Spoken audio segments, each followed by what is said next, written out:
My name is Joanna Thornton. I'm 29. At my rehearsal dinner in front of 12 guests, my mother-in-law asked my mom what she does for a living, then turned to the entire table and reduced 27 years of hard work to a cruel punchline. 12 people heard it. Only 2 of them laughed. One was a pastor. Nobody corrected her, including me. My mom didn't flinch. She didn't argue. She said something so quiet and so steady that I almost missed it. Then she changed the subject, because that's what dignity looks like when it's sitting at a table that doesn't deserve it. 3 weeks later, my mother-in-law needed help. The kind of help you can't buy with status or pride. And the name at the top of the recommended list, the only person fully qualified within 30 miles, belonged to the woman she had just mocked in front of everyone who mattered. Before I tell you what happened at that door, take a second to like and subscribe, but only if you genuinely want to hear the rest. Drop a comment with your location and local time. Let me take you back to that Friday night in April, the night before my wedding, at a restaurant in Millbrook, North Carolina. My mother's name is Diane Thornton, and she has been a home health aide for 27 years. She raised me alone. My father died in a construction accident when I was 11, a scaffold collapse, closed casket. Mom was 30, with a daughter who wouldn't eat for 3 days after the funeral. She went back to work on the 4th day because the electric bill doesn't grieve. Here's what a home health aide actually does, not what Beverly Ashford thinks they do.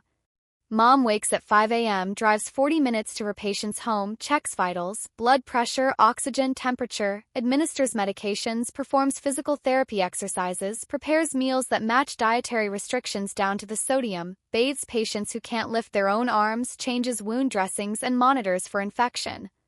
When I was 9, she used to bring me along on Saturday shifts because she couldn't afford a sitter. I'd sit in the living room doing homework while Mom held the hand of a woman named Mrs. Abel, an Alzheimer's patient who forgot her own children's names but remembered every word to Moon River. Mom sang it with her every Saturday for 6 years until Mrs. Abel died in her sleep with my mother sitting 3 feet away. Crestview Home Care is the largest home health agency in a 3-county region of central North Carolina. My mother is their highest-rated caregiver, 5 stars on every patient review for 11 consecutive years. She holds certifications in stroke rehabilitation, dementia care, wound management, and fall prevention. She has never once been ashamed of what she does. "Not everyone can do this work, Joanna," she told me once, folding her scrubs at the kitchen table. "Don't let anyone convince you otherwise." I believed her. I still do. But believing something and defending it when it matters, those are 2 different things. I dated Marcus Ashford for 4 years before the wedding.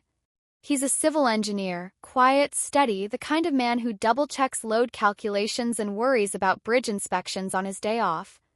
I fell in love the first time he fixed my kitchen faucet and then apologized for the water stain on the counter. His mother, Beverly, was polite in the beginning, the kind of polite that takes you 6 months to realize is conditional. The first dinner at the Ashford house, she introduced me to a neighbor as Marcus's little girlfriend. We'd been together 2 years and engaged for 3 months. She asked where my mother went to school. She asked if our family owned or rented. She pointed to Marcus's diploma on the wall, NC State Civil Engineering, and said, "Do teachers still need a master's degree?" With her head tilted, the way you'd ask a child about their finger painting. Marcus would squeeze my hand in the car afterward. "She's old-fashioned, babe. She'll warm up." 4 years. She never warmed up. But here's what I didn't catch until much later. Beverly never asked my mother what she did for a living. Not once in 4 years of holidays, birthday dinners, and engagement parties. She talked to Diane about the weather, about gardening, about whether the potato salad needed more mustard, surface things, safe things. She steered around the question like a driver who already knows where the pothole is. Looking back, I think she always knew. She'd heard it from Marcus, or looked it up, or someone told her at one of her book club meetings. She knew exactly what my mother did. She was just waiting for the right audience. Magnolia Grove is the nicest restaurant in Millbrook, cloth napkins, and a wine list that goes past $15. Beverly booked the private room. Her treat, she said, generous, strategic. 12 people at a long table. Beverly sighed. Herself, Marcus's 2 aunts Carolyn and June, 2 of her book club friends, and a couple from her neighborhood, the Prestons. My side, Mom, her best friend Linda, my maid of honor Meg, and Pastor Jim Whitley, who would officiate the wedding. Beverly arranged the seating. She put herself at the head. Marcus and I sat in the middle. Mom was at the far end between Linda and an empty chair. I noticed. I didn't say anything. The first hour went fine, toasts, laughter. Marcus's Aunt June cried a little when she talked about watching him grow up. Pastor Jim told a story about a couple he married 40 years ago who still hold hands at church. Beverly ordered a second bottle of wine for the table. Mom wore a navy blue dress with pearl buttons.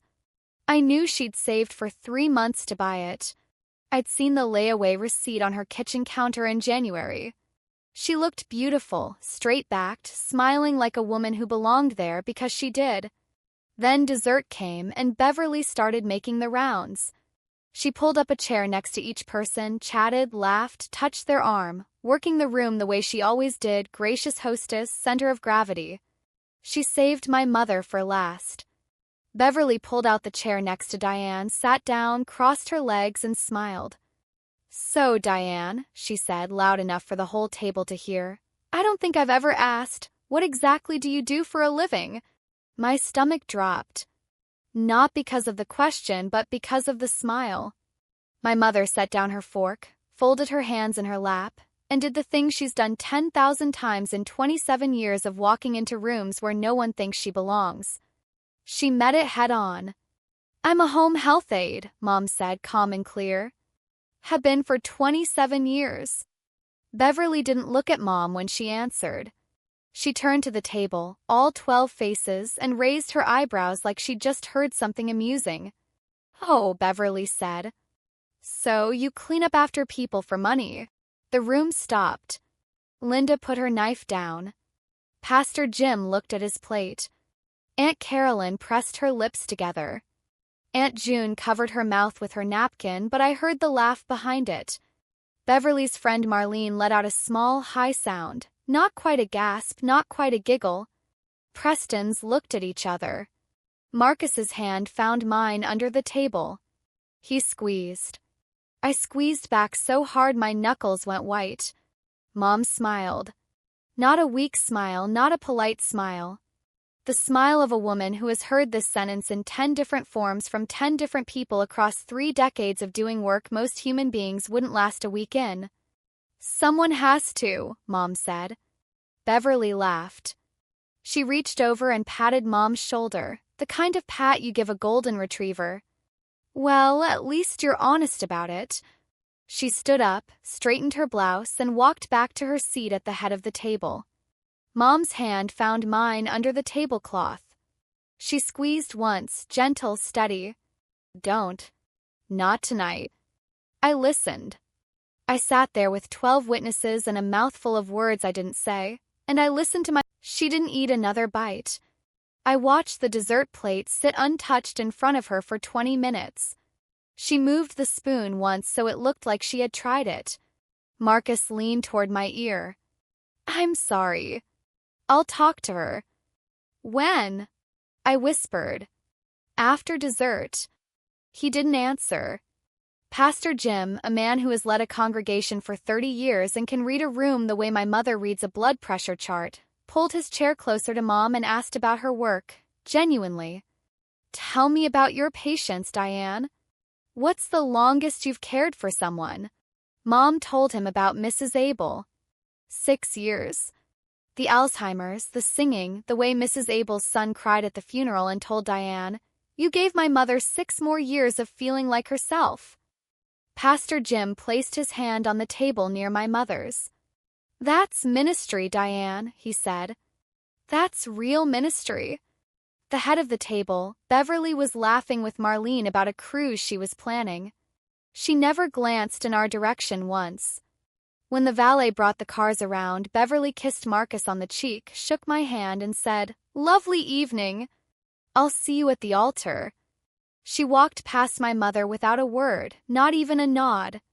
Mom stood on the sidewalk in her pearl-button dress, watching Beverly's Lexus pull away, and I realized something that made my throat tighten. Beverly hadn't forgotten what she said. She simply didn't think it required any afterthought. Car ride home was 11 minutes. I know because I watched the dashboard clock the entire time. Neither of us spoke until mile 6. "Mom," my voice cracked. "I should have." "You did exactly right," she said, staring out the passenger window. "Tomorrow is your wedding. That's what matters." "It's not all that matters. Tonight it is." I gripped the steering wheel. Mom's hands were folded on her purse, the same way she folds them on her lap when a patient's family member says something cruel about the care she provides, and she has to stay professional because the patient still needs her at 6 in the morning. I had watched her do it my entire life. I just never realized I was watching a woman hold herself together. We pulled into her driveway. The porch light was on. She always leaves it on even though she lives alone because she says an empty house shouldn't look empty. She got out, walked around to my window, leaned in, and hugged me through the open frame. "You are marrying a good man, Joanna. His mother is his mother. You are my daughter. Those are separate things." She kissed my forehead, walked up the steps, waved from the door, and went inside. I sat in the driveway with the engine running for 3 full minutes. I was shaking, not from sadness but from rage. My mother had just been called a maid in front of 12 people on the night before my wedding, and she was the one comforting me. I was about to pull away when I glanced at the kitchen window. The light was on. Mom was sitting at the table alone. She was crying. It was the first time I had seen my mother cry since my father's funeral 18 years ago. I almost went back inside. I should have gone back inside. Instead, I drove home and married Marcus the next morning. The wedding was beautiful. 70 guests, white chairs on a lawn, dogwood trees in bloom. April in North Carolina, warm enough for bare arms, cool enough that nobody sweated through their suit. Mom wore a navy blue A-line dress, different from the rehearsal dinner dress. She sat in the front row on my side, back straight, chin up, a single tissue folded in her palm. She didn't use it until the vows. Beverly wore cream satin, not white. She knew exactly where the line was, but close enough that 3 people later asked me if she had done it on purpose. We didn't do a father-daughter dance. We did a mother-daughter dance instead. Mom and I swayed to "What a Wonderful World" in front of 70 people. For 3 minutes, Beverly Ashford and her rehearsal dinner didn't exist. Mom held me the same way she held me the night Dad died, one hand on my back, one hand on the back of my head, and I heard her whisper, "Your father would be so proud of you." Beverly watched from her table. She didn't clap when the song ended. During the reception, I overheard her talking to the Prestons. Lovely ceremony. It's a bit simple for my taste. She said it the way you'd review a restaurant, polite, distant, already composing the 3-star rating. Marcus's toast mentioned Diane by name. "I want to thank Diane Thornton, my mother-in-law, for raising the most extraordinary woman I've ever met." Half the room clapped. Beverly's smile tightened at the corners and she lifted her champagne glass without drinking from it. The wedding was beautiful. But weddings end. And what comes after is the real marriage, not just to Marcus but to his entire family. The next 3 weeks proved that. 2 weeks after the wedding, Beverly invited us to Sunday dinner. "Just close family," she told Marcus on the phone. "Nothing fancy." Her living room had fresh flowers on every surface. She had made pot roast with a recipe she told us twice she found in Southern Living. She introduced me to a neighbor who had stopped by to return a casserole dish. "This is Joanna," Beverly said. "She teaches little ones. 3rd grade, isn't it?" Her voice hit that pitch, the one that sounds warm until you hear the blade underneath. "I love my job," I said. Of course you do. She patted my arm. And Marcus makes enough for both of you, so there's no pressure. I let that one pass. After the meal, while clearing plates, I asked, Beverly, when should we have Mom over for a family dinner? She didn't look up from the dish she was drying. Oh, it's just close family for these, dear. I'm sure your mother understands. She is close family. She's my mother. Beverly set the dish down carefully, turned, and smiled. Of course. The next time, maybe. There was never a next time. Over the following weeks, Diane's name didn't come up at the Ashford table. Beverly planned a 4th of July barbecue, extended family, neighbors, book club friends, and the invitation list didn't include my mother. When I asked Marcus about it, he said he'd handle it. When I asked Beverly directly, she said, The guest list is already finalized, Joanna. We simply don't have the space. Her backyard holds 40 people. There were going to be 20. My mother never asked why she wasn't invited. She never brought it up. That's the thing about people with real dignity. They don't beg for a seat at a table that doesn't want them. They simply stop expecting the invitation. I ran into Marcus's Aunt Carolyn at the Harris Teeter on a Tuesday morning. She was in the cereal aisle, and she had the face of a woman who had been carrying something she needed to put down. Joanna, can I talk to you for a second? We stood between the Cheerios and the granola. And Carolyn told me what her sister had been saying at book club. Beverly told them Marcus had married someone from a working family. She said, Your mother's job is, how did she put it? Not exactly what she'd envisioned for the Ashford family. Carolyn looked at the floor. I should have said something to her. I didn't. I'm telling you now because you deserve to know. My hands were shaking when I gripped the shopping cart.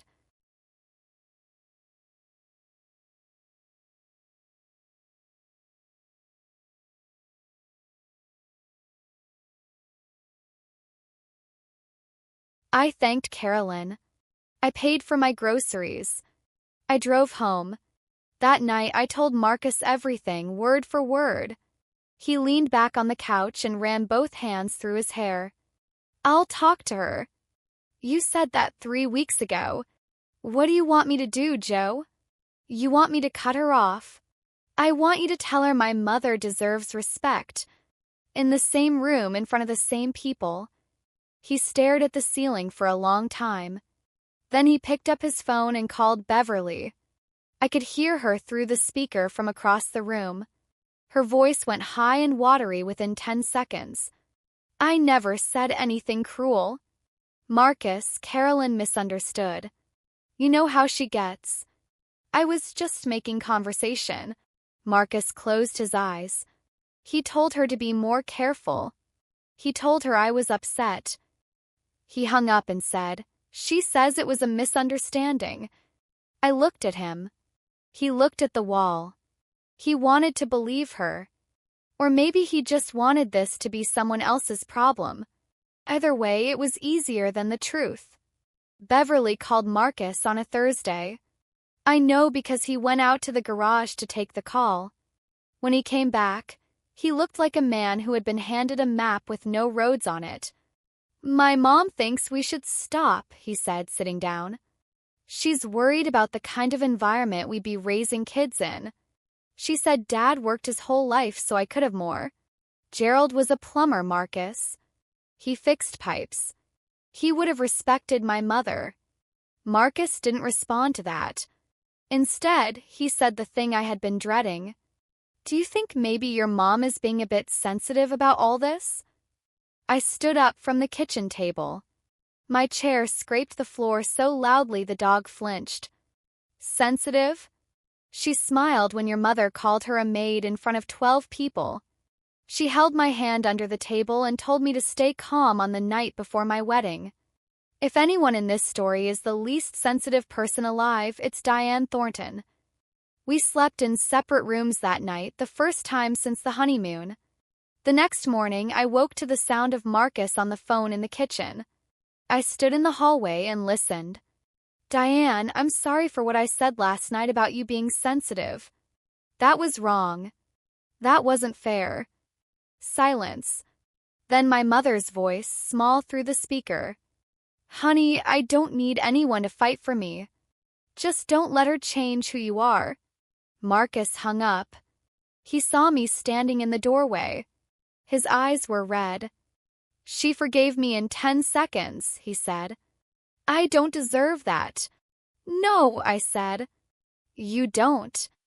But she's going to give it to you anyway. That's the difference between her and your mother. I called Beverly the next afternoon. I sat on the edge of my bed, pressed my feet flat against the floor, and made my voice as level as poured concrete. Beverly, I need you to stop speaking about my mother behind her back. She has done nothing to deserve it. 3 seconds of silence. I counted. I see, Beverly said. Her voice turned cold and dry like paper left in the sun. So this is what my son married into. Someone who calls to lecture her mother-in-law. I'm not lecturing. I'm asking. You're telling. There's a difference. And in my family, daughters-in-law don't tell mothers anything. She hung up. I felt the click in my sternum. 14 minutes later, Marcus's phone rang. I was close enough to hear Beverly's voice through the case. Your wife just called to threaten me, Marcus. I was so upset I had to sit down. Is this what our family has become? I can't even speak freely without being policed. I watched Marcus's face as he held the phone slightly away from his ear, the way you hold something too hot. Mom, she didn't threaten you. She told me to stop talking in my own home on my own telephone. Marcus looked at me. I looked back. I did not help him. He spent 20 minutes trying to calm her down. When he hung up, he sat on the couch with his elbows on his knees and said nothing for a long time. She flipped it, I said. I set a boundary and she turned it into an attack on herself. Marcus rubbed his face. I know. So what happens now? He didn't answer. Neither did I. We both just sat there in a house that felt smaller than it had that morning. Then something happened that changed everything. Not because anyone planned it. Because the body doesn't wait for convenient timing. I need to pause here for a second. When Beverly hung up that phone and I sat on my bed, I realized something. I had done the right thing and she had made me the villain for it. I set a boundary and she rewrote the story so that I was the aggressor and she was the victim. If you've ever drawn a line with someone and had them convince everyone you were the unreasonable one, tell me in the comments how you handled it. And if you're still here, hit that like button because the next part is where everything shifts. The following Saturday, I drove over to Mom's house for lunch. She was at the kitchen table with a 3-ring binder open and a highlighter in her hand. What's all this? I asked. Recertification, she said, flipping a page. Stroke rehabilitation care. Crestview requires it every 2 years. I sat down across from her and picked up a loose sheet. Diagrams of the brain sections labeled ischemic, hemorrhagic, transient ischemic attack. Notes in Mom's handwriting along the margins. Clean, precise, the kind of notes a surgeon would recognize. Post-stroke patients need specialized attention, Mom said without looking up. Swallowing therapy, fall prevention, early detection of secondary events. The most aides aren't trained for it. I am. How many aides at Crestview have this certification? In our 3-county area, too. Me and a woman in Raleigh who's about to retire. I quizzed her from the study guide while we ate turkey sandwiches. I'd ask about warning signs for a TIA, a transient ischemic attack, a mini-stroke, and she'd answer before I finished the question. Sudden numbness, slurred speech, vision loss in one eye, confusion, difficulty swallowing. What's the response window? You call 911 immediately. Every minute counts. Brain tissue doesn't wait. She closed the binder and stacked it with 3 others on the counter. 27 years of continuing education, certifications renewed, skills sharpened, knowledge updated. The same woman Beverly Ashford had reduced to cleaning up after people could identify a stroke faster than most people could dial their doctor's office. Before I left, Mom mentioned one more thing. Crestview just renewed their contract with Blue Cross for the Tri-County area. Only agency in the region with certified stroke care staff on the roster. I nodded and kissed her goodbye. I didn't think anything of it. Just my mom being my mom, always studying, always prepared. I had no idea how soon that preparation would matter. The next Sunday dinner at Beverly's. I noticed something on the kitchen counter I hadn't seen before. Prescription bottle, large orange. The label faced away. But when Beverly stepped into the dining room to adjust a place setting, I tilted my head just enough to read it. Enalapril, 10 milligrams for high blood pressure, a high dose. Beverly came back, saw me near the counter, and swept the bottle into a drawer with one smooth motion. "Everyone my age takes something," she said. "It's nothing." Over dinner, Marcus brought it up carefully. "Mom, Dr. Peters called me last week. He said your blood pressure's been elevated for months. He wants you to come in for a follow-up." Beverly cut her steak. "I don't need doctors telling me how to live, Marcus. I've been managing just fine. He said if you don't get it under control." I said I'm fine. The knife hit the plate hard enough to ring. Marcus stopped talking. I watched Beverly's face, flush deeper than the wine could explain. Her hand trembled slightly when she lifted her glass. Tiny things, the kind of things you notice only if someone has trained you to look for them. I didn't say anything. If I mentioned her health, Beverly would take it as another intrusion, another lecture, another reason to tell Marcus that his wife had overstepped. So I ate my green beans and said nothing. Driving home, Marcus stared at the road. "Her doctor called me," he said quietly. "Not just about the blood pressure. He said if she keeps ignoring this, the stress, the diet, the medication compliance, she's at high risk for a stroke." He paused. Those were his exact words. High risk. I put my hand on his knee. I didn't say what I was thinking, that his mother had been carrying stress and anger like a second skeleton for 30 years. The body keeps a record even when the mind refuses to admit it. Tuesday, lunch break at school. I sat in my classroom with the lights off and a turkey wrap going cold on my desk while I called Mom. "Marcus's mother has high blood pressure," I said. "High-dose medication. Her doctor is worried." Mom was quiet for a moment. Then, "Has she had any numbness, trouble finding words, sudden headaches?" "I don't know. She barely speaks to me anymore." "Joanna, listen. If anything happens, any sudden symptoms, make sure she gets to a hospital within the first hour. That's the window. After that, options start closing." "Mom, why are you telling me this?" "You don't even like her." I heard her exhale, the sound of a woman who had spent 27 years putting patients before personal feelings so many times it was no longer a choice. It was simply how she was wired. "I don't have to like her," Mom said. "That's not how this works." I sat with that sentence after we hung up, turning it over in my head while my third graders came back from recess, loud and sandy and completely unconcerned with the weight of adult grudges. My mother had just given me emergency medical guidance for a woman who had called her a maid in front of 12 people. She didn't hesitate. She didn't add a disclaimer. She didn't say, "Well, she deserves whatever happens." She gave me the information because that's who she is, a caregiver on the clock and off it. Beverly, meanwhile, couldn't even bring herself to say my mother's name at a dinner table. That's the gap. That's the whole distance between these two women. One who takes care of people she doesn't like, and one who can't respect the person who takes care of people for a living. 11 days later, I got the call. Memorial Day weekend. Beverly hosted a barbecue. Marcus had insisted, firmly for the first time in our marriage, that Diane be invited. Beverly agreed the way she agrees to everything she plans to undermine, with a smile and a "how lovely." 20-some people in the backyard, Neighbors, book club friends, extended family. Burgers on the grill, cooler full of sweet tea, a Bluetooth speaker playing Motown from the patio. Beverly made introductions. She went person by person around the yard, giving everyone their full title. This is Dr. Simmons, our family dentist. This is Margaret. She runs the Arts Council. This is Frank Preston. He just retired from the bank. She got to my mother. And this is Diane.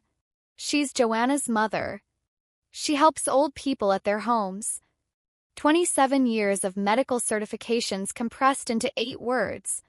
Mom held her plastic cup of lemonade and said nothing. Marlene, Beverly's closest friend, the same woman who had half laughed at the rehearsal dinner, asked a follow-up. What exactly does that involve, Diane? Mom started to explain. Stroke rehabilitation, wound care, medication management, fall prevention protocols. I watched Marlene's eyebrows rise as my mother described the clinical detail of what she does every day. Beverly stepped in before Mom finished. Marlene, Diane's being modest. She basically cleans houses and keeps company. Beverly touched Mom's elbow. It's very sweet. Small laughter from Beverly's circle. Not everyone, but enough. Enough to make the air taste like the rehearsal dinner all over again. Linda, Mom's best friend, a woman who does not suffer fools, stood up from her lawn chair. Diane is a certified medical caregiver, Linda said. Stroke and dementia specialization. She saves lives. I've watched her do it. Beverly's smile didn't flicker. How lovely! Who wants more potato salad? She walked away. Mom set her cup down on the picnic table and didn't pick it up again. An hour later, inside the kitchen, just Beverly, me, and Aunt Carolyn loading plates into the dishwasher. Beverly thought it was safe. Family only. No witnesses who mattered. She pulled off her oven mitts and said it like she was reading from a grocery list. I told Marcus before the wedding. He could do better. A teacher and a maid's daughter. She shook her head. The Ashfords have standards, Joanna. We've never married down. Carolyn stopped moving. I could hear the barbecue through the window, people laughing, someone calling for more ice. And here in this kitchen, Beverly Ashford was saying out loud what she'd been whispering for months. Your mother is a nice woman, Beverly continued. But let's not pretend her job is anything special. Anyone can do it. I set the plate down on the counter carefully because if I held it 1 second longer, I would have thrown it. Anyone, I said. Can you, Beverly? Can you turn a stroke patient every 2 hours so they don't get bed sores? Can you clear an airway? Can you hold someone's hand while they're dying and then drive home and cook dinner for your 11-year-old daughter? Beverly's chin lifted. Don't you dare raise your voice in my house. I'm not raising my voice. My hands were steady. My pulse was not. I'm asking you a question. She didn't answer. She looked at Carolyn, who looked at the floor. Then Beverly picked up her oven mitts, said, I think the burgers need checking, and walked out the back door. Carolyn exhaled. Joanna, don't. Not right now. I stood alone in Beverly Ashford's kitchen, surrounded by her china and her copper pots and her framed Better Homes covers, and I thought, this woman has no idea what's about to happen. Neither did I. But life has a way of answering questions that people refuse to ask. The car ride home from the barbecue was the quietest 10 miles of my marriage. Marcus gripped the wheel at 10 and 2. I sat with my arms crossed, staring at the road. 5 minutes in, he spoke first. Joe, she's my mother and Diane is yours. Which one of them got humiliated today? He opened his mouth, closed it, opened it again. Both things can be true. She can be wrong and still be my mother. Then act like it. Tell her it's wrong. Not to me, to her, in front of the same people who heard her say it.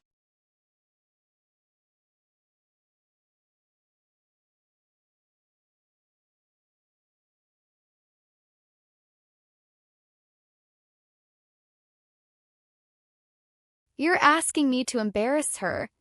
She embarrassed my mother twice in public, in front of an audience. I'm asking you to correct the record.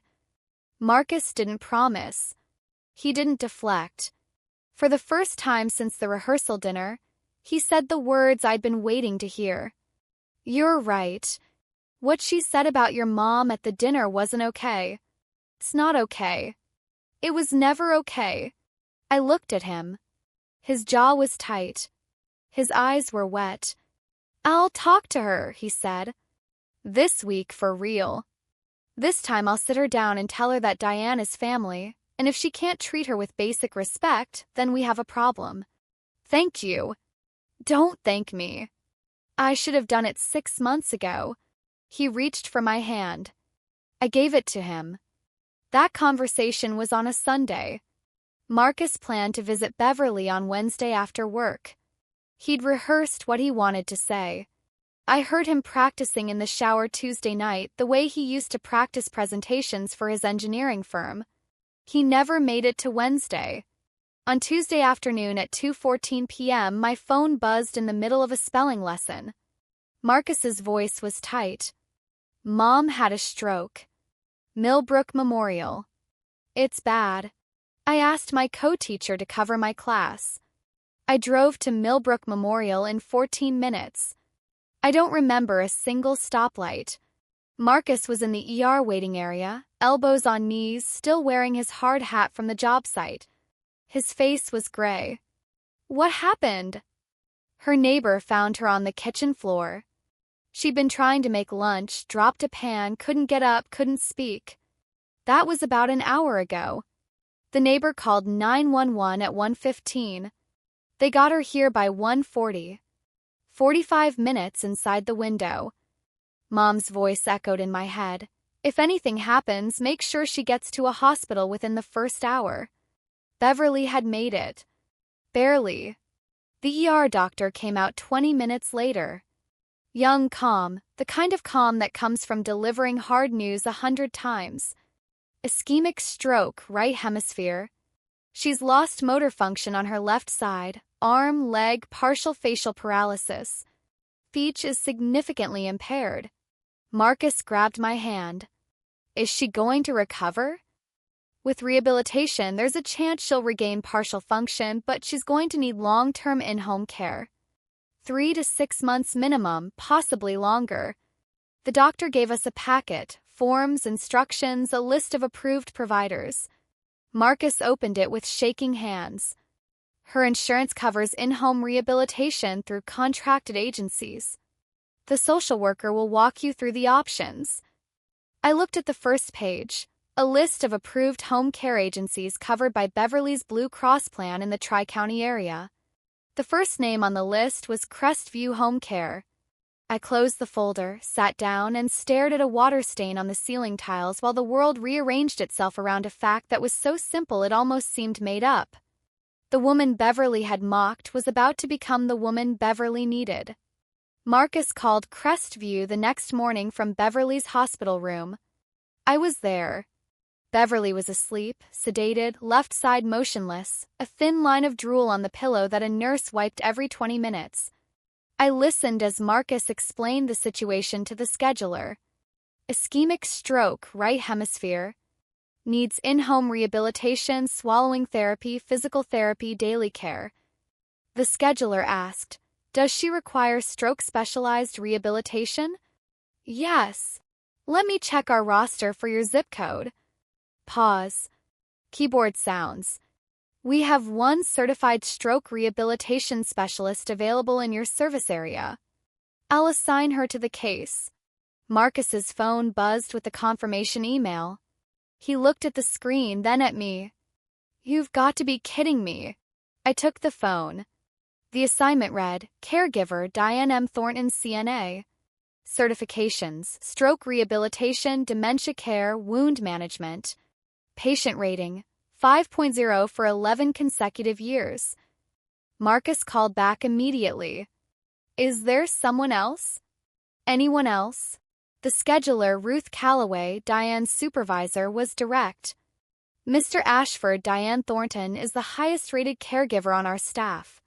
She's also the only aide with stroke rehabilitation certification within a 30-mile radius. If you want to request a transfer from our Raleigh office, the wait is 2 to 3 weeks.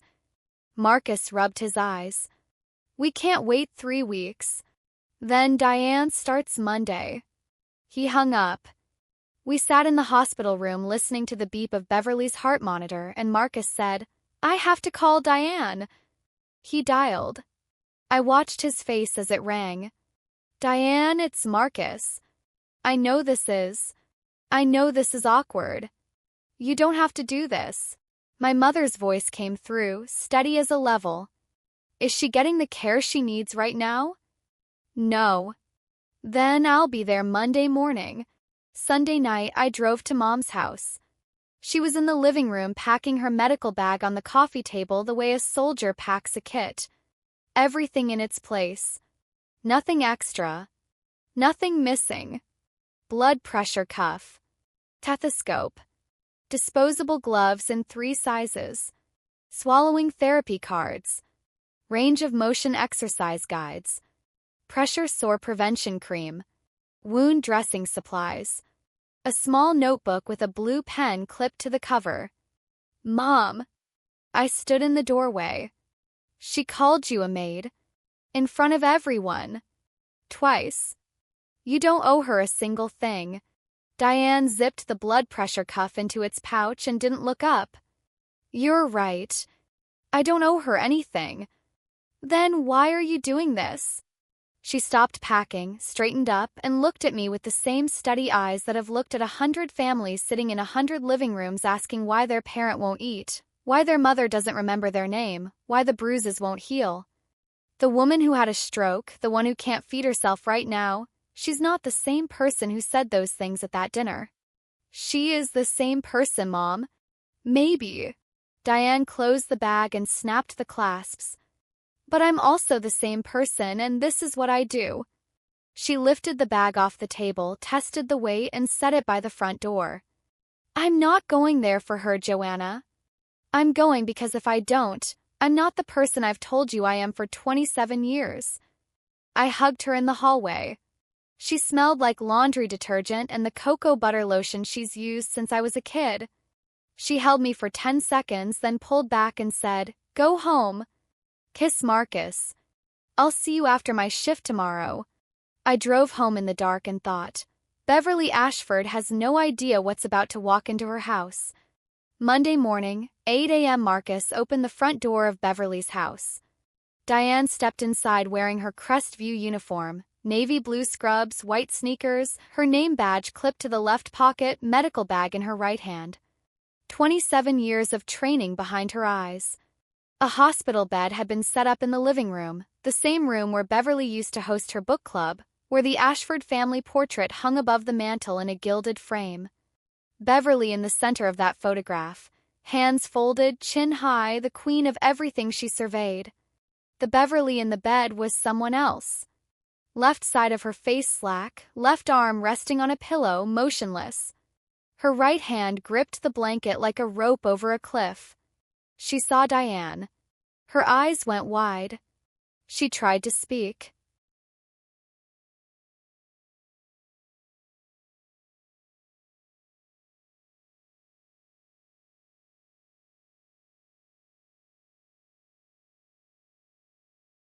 The words came out bent, half-formed. "No, not her." Diane set her bag on the side table, washed her hands at the kitchen sink, pulled on gloves, and walked to the bedside with the same measured pace she brings into every patient's home, calm, certain, unhurried. "Good morning, Mrs. Ashford. I'm Diane, your assigned caregiver from Crestview Home Care. I'll be here Monday through Friday, 8 to 4. She opened her bag and pulled out the blood pressure cuff. "Let's start with your vitals." Beverly turned her face toward the wall. Diane placed the cuff on her right arm, inflated it, read the numbers, and wrote them in her notebook. Beverly didn't resist. She couldn't. Marcus stood in the doorway. I know because he called me that night and described it, his voice cracking the way it hadn't since the hospital. He wasn't crying because his mother had a stroke. He was crying because he had just watched Diane Thornton do exactly what Beverly said she did, take care of someone. And for the first time, he understood it wasn't small. First week was war without weapons. Beverly refused to eat when Diane cooked. She'd push the plate away. Diane placed the meal on the bedside table and left the room. 30 minutes later, the plate was clean. Beverly pressed the call button every 10 minutes. Water but colder. A different pillow. The blinds open. The blinds closed. Television on. Television off. She couldn't walk, couldn't dress herself, couldn't brush her own teeth, but she could still try to make Diane jump. Diane jumped every single time, without irritation, without sighing, without the smallest flicker of resentment crossing her face. She adjusted the blinds, brought the water, and fluffed the pillow as though each request was the first one she had received all day. On Wednesday, Beverly told Marcus she wanted a different caregiver. Marcus sat on the edge of her bed and said, "Mom, she's the only one qualified within 30 miles. Unless you want to go to a rehab facility." Beverly's jaw tightened. She didn't mention it again. Friday afternoon, Diane filed her first weekly report. I saw it because Marcus showed me, expecting commentary or anger or vindication. Here's what it said. Patient resistant to initial therapy. Recommend continued daily swallowing exercises and gentle range of motion work. Blood pressure trending downward, 148/92. Improvement from admission. Adjusting daily schedule to accommodate patient preference for morning vitals. We'll reassess therapy compliance next week. Professional. Clinical. Not a single personal word. Not a hint of history. Not a trace of the rehearsal dinner, the barbecue, the word made, or the 2 pats on the shoulder. I read it twice. Then I handed the phone back to Marcus and said, "That's my mother." He nodded. "Yeah, I know. My mother was treating the woman who had humiliated her the same way she treats every patient who has ever pushed her call button, with competence so complete it doesn't need commentary. And somehow that was the most powerful thing she could have done. I know what some of you are thinking right now. Why? Why would my mother do this? Why not say, find someone else, Beverly? Trust me, I asked her the same thing. But my mom taught me something I'm still learning. The way you treat the people who hurt you says more about you than it ever says about them. If that makes sense to you, subscribe because the next part is when Beverly starts to understand it too. By the 3rd week, the silences between them changed. Not friendly, not warm. But the edge was gone from Beverly's voice when she said Diane's name in the morning. And she stopped pressing the call button as a power play. She started pressing it only when she needed something. Diane ran swallowing therapy every day at 10 a.m. She'd sit beside the bed with a small cup of thickened water and a set of flashcards showing tongue positions. Beverly would try, cheeks hollow with effort, eyes wet with frustration, and Diane would wait.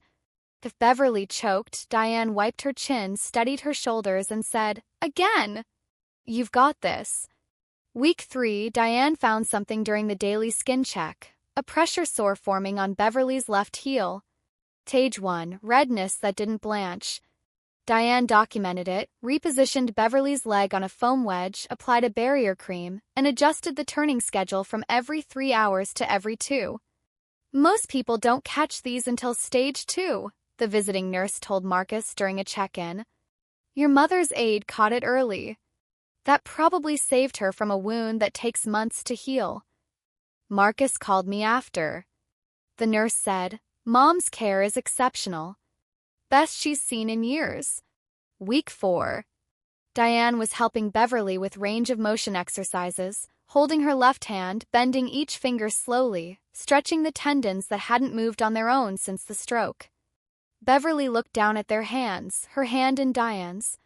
The woman she'd mocked, holding her fingers with the gentleness of someone who's done this 10,000 times and still believes it matters. Beverly spoke, halting and slow, her best sentence since the stroke. Thank you. Small. Reluctant. But real. Diane didn't flinch, didn't celebrate, didn't pause. She bent the next finger and said, "Same time tomorrow, Beverly. Same time every day. Week 5, Wednesday, 11:20 in the morning." Diane was running swallowing therapy when Beverly stopped mid-sentence. Not a pause, a stop. Her left eye closed. Her right hand, which had been holding the therapy cup, went limp. Cup hit the mattress and rolled. Diane didn't freeze. She moved the way a surgeon moves when the monitor flatlines, with speed that looks like calm because panic has been trained out of it. She checked Beverly's responsiveness. "Beverly. Beverly, can you hear me?" "Squeeze my hand." No squeeze. Diane positioned her on her side, checked the airway, grabbed her phone, and dialed 911. "This is Diane Thornton, Certified Home Health Aide, patient ID 4721. I have a 62-year-old female post-ischemic stroke presenting with sudden loss of consciousness, left eyelid ptosis, and right side flaccidity. Onset approximately 90 seconds ago. I believe this is a TIA. Requesting immediate transport." She hung up and monitored Beverly's breathing, counted the seconds, and documented the exact time of onset in her notebook. The paramedics arrived in 8 minutes. They found Diane with 2 fingers on Beverly's radial pulse, a blood pressure reading already logged, and a timeline of symptoms written on a sticky note attached to the stretcher rail. The lead paramedic read the note. "Who identified the TIA?" "I did." "Are you a nurse?" "I'm a home health aide." He looked at Diane for a long moment. "You probably just saved her from a full secondary stroke." The hospital, the neurologist confirmed it. A transient ischemic attack, a warning shot from a brain still healing. If the response had been delayed by 15 minutes, Beverly likely would have lost her ability to speak permanently. "Marcus called me from the hospital hallway." His voice was shaking in a way I'd never heard before. "Your mom just saved my mom's life, Joanna." And for the first time in our marriage, I heard Marcus Ashford cry. That evening, on our front porch, 2 rocking chairs and the sound of crickets, Marcus sat with his hands between his knees, staring at the lawn. I rocked beside him and waited. Some conversations need to arrive on their own schedule. "She called your mom a maid," Marcus said. "And your mom just saved her life." I didn't respond.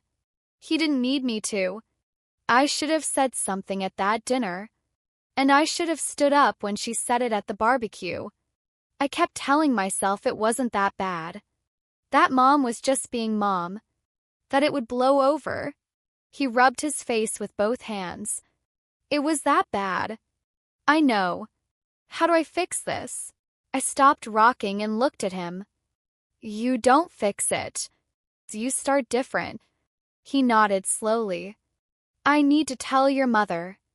Not just apologize. Tell her what I should have said months ago, at the dinner, at the barbecue. Every time I sat there and let it happen. I think she'd appreciate that. And I need to talk to Mom." He leaned back. Chair creaked. "Not about the stroke. About what she did. About who Diane is. Because if my mother can lie in that bed and still not understand the kind of person who's taking care of her, then I need to be the one to say it out loud." I reached over and held his hand. "Tell your mother first. She needs to hear it from you." Marcus looked at me. In the porch light, I could see the boy his mother raised, kind, cautious, loyal, finally catching up to the man he needed to become. "And Pastor Jim was right," Marcus said quietly. "What your mom does, it is ministry." He went to see Beverly the next afternoon alone. Marcus told me about it that night. Every word. Beverly was sitting up when he arrived, no longer in the hospital bed but in a wheelchair by the window. Her left hand rested on the armrest, fingers curling and uncurling in the slow rhythm Diane had been practicing with her every morning for a month. Marcus pulled a chair in front of her, close, face to face. "Mom, I need to say something, and I need you to listen." Beverly's mouth tightened. She started to speak, the same defensive posture she'd worn like armor for 62 years. But Marcus held up his hand. Please. She stopped. At the rehearsal dinner, you humiliated Diane in front of 12 people. The barbecue, you did it again. You called her a maid. You told your friends we married down. You told me my wife's family wasn't good enough. Beverly looked at her lap. And you know what Diane did? Marcus leaned forward. She showed up at your door every morning at 8 o'clock. She fed you. She bathed you. She caught a pressure sore before it got infected. She ran therapy on your hand until you could hold a cup. And 2 days ago, she identified a mini-stroke in 90 seconds and saved you from losing your voice forever. He paused. Beverly's right hand was gripping the wheelchair arm. Her left hand, the one Diane had exercised every day, was trembling. I should have stopped you a long time ago, Marcus said. I didn't. That's on me. But this ends now. Diane is family not just because of me and Joanna, but because of what she's done. Beverly didn't speak. For the first time in my husband's memory, his mother had no rebuttal, no tears, no victim speech. She just sat there looking at the hand that Diane Thornton had taught to move again. Week 8, a Tuesday morning. Diane arrived at the usual time. Beverly was in the kitchen. Not the bedroom, the kitchen. She was sitting at the table in her wheelchair, hands wrapped around a mug of tea. In front of the empty chair across from her sat a second mug, steam rising. Diane set her bag down, looked at the tea, then looked at Beverly. Beverly's voice was slow, careful, every word costing effort. Diane, I need to. I owe you. She stopped, pressed her lips together, tried again. At that dinner. What I said. Beverly stared at the mug. I knew what I was doing. I wanted everyone at that table to see that I was above you. Her chin trembled. And now you're the reason I can hold this cup. Diane pulled out the chair, sat down, picked up the mug, and took a sip. She didn't rush. She didn't prompt. She gave Beverly the same thing she gives every patient, time. I didn't come here for an apology, Beverly. Diane set the mug down. I came here because this is what I do. I take care of people, even the ones who don't think I'm worth much. Beverly cried. Not the performative tears she'd used on Marcus over the phone. Not the victim cry, the strategy cry. This was the cry of a woman sitting across from the person she tried to diminish, realizing with the clarity that only helplessness can provide that she had been wrong about the most basic thing, the value of another human being's work. Diane didn't hug her. She didn't say it was okay because it wasn't okay. She sat there. She drank her tea. And after a while she placed her hand flat on the table, not reaching, just resting. Beverly placed her hand on top of Diane's, slowly with the left hand, the one that couldn't move 8 weeks ago. That was enough. They sat at that table for another hour. Diane told me about it later. Not everything. Just the parts she thought I should hear.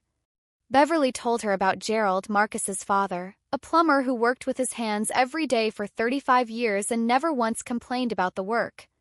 What Beverly didn't talk about, what she had hidden from everyone in Millbrook for 3 decades, was where she came from before Gerald. A trailer park outside Fayetteville. A mother who cleaned hotel rooms. A father who left when Beverly was 6. Free lunch at school. Clothes from church donation bins. Kind of childhood you spend the rest of your life trying to outrun. When I saw you at that dinner, Beverly told Diane, proud of your work, wearing that pretty dress, talking about your patients like they mattered, I saw everything I'd spent 30 years running from. She wiped her eyes with the back of her right hand. I didn't humiliate you, Diane. I was trying to humiliate the part of myself I can't get rid of, and you were standing right there. Diane listened. She didn't nod. She didn't say she understood. She said what she meant. I hear that, Beverly. And I'm sorry about your childhood, but you hurt me in front of people I respect. That doesn't go away because you explain it. Beverly nodded. I know.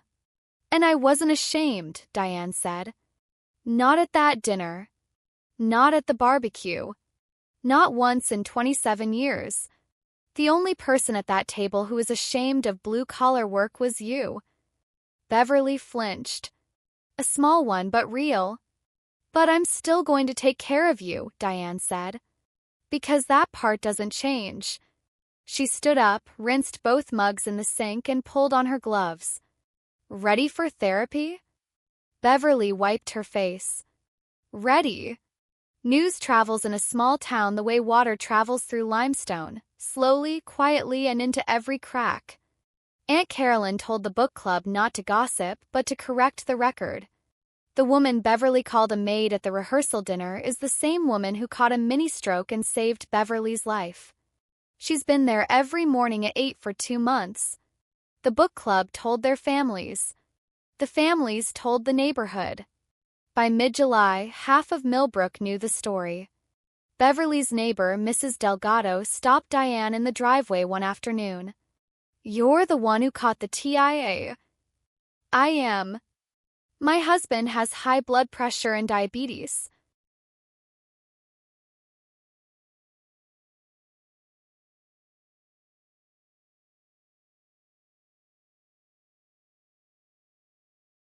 Would you check on him sometime?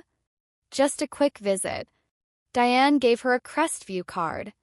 At the grocery store, Marlene, Beverly's closest friend, the woman who had laughed at the rehearsal dinner and again at the barbecue, found Diane in the produce section. Diane. Marlene held a bag of apples like a shield. I owe you an apology. I laughed when Beverly said those things both times. I shouldn't have. I was wrong. Diane looked at her. Thank you for saying that, Marlene. She's lucky to have you. She's lucky to be alive. Those are different things. Crestview picked up 12 new client referrals in the Tri-County area over the next 2 months.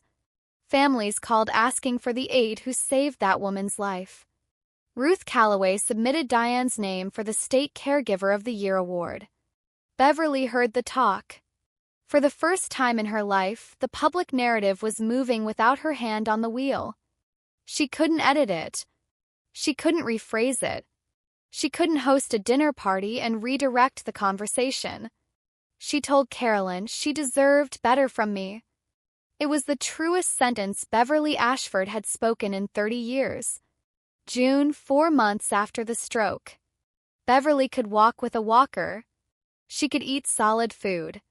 She could speak in full sentences, though some words still took a second try. Her left arm had 80% range of motion. Diane's assignment was ending. Crestview would transition Beverly to a maintenance caregiver for the remaining physical therapy. Someone competent, someone fine, but not Diane. The last day was a Friday. Diane arrived at 8, ran vitals, did a final round of therapy, and spent an hour writing a transfer report so detailed the incoming aide would know Beverly's exact preferences. Tea at 9, not 9:30, blinds open first thing, left heel checked twice daily. 3:45, Diane packed her bag, wiped down the blood pressure cuff, and tucked the notebook into the side pocket. Beverly stood at the front door with her walker, yes, standing, in the doorway of her own house on her own feet, watching the woman she once dismissed walk across her living room one last time. I don't have the right words, Diane. You don't need the right words. Diane snapped the bag shut. You just needed to let me do my job. She stopped at the door. They stood face to face, Beverly with her walker, Diane with her medical bag. 2 women who had started this story on opposite sides of a dinner table and ended it on opposite sides of a threshold. Take your medication, Diane said. Keep your follow-up appointments. And if you feel any numbness or sudden headaches, call 911 first and mark a second. Beverly nodded. Then she lifted her left arm, the arm that hadn't moved the day Diane walked in, and waved. Diane waved back, walked to her car, set the bag on the passenger seat, and started the engine. She didn't look in the rearview mirror. She didn't need to.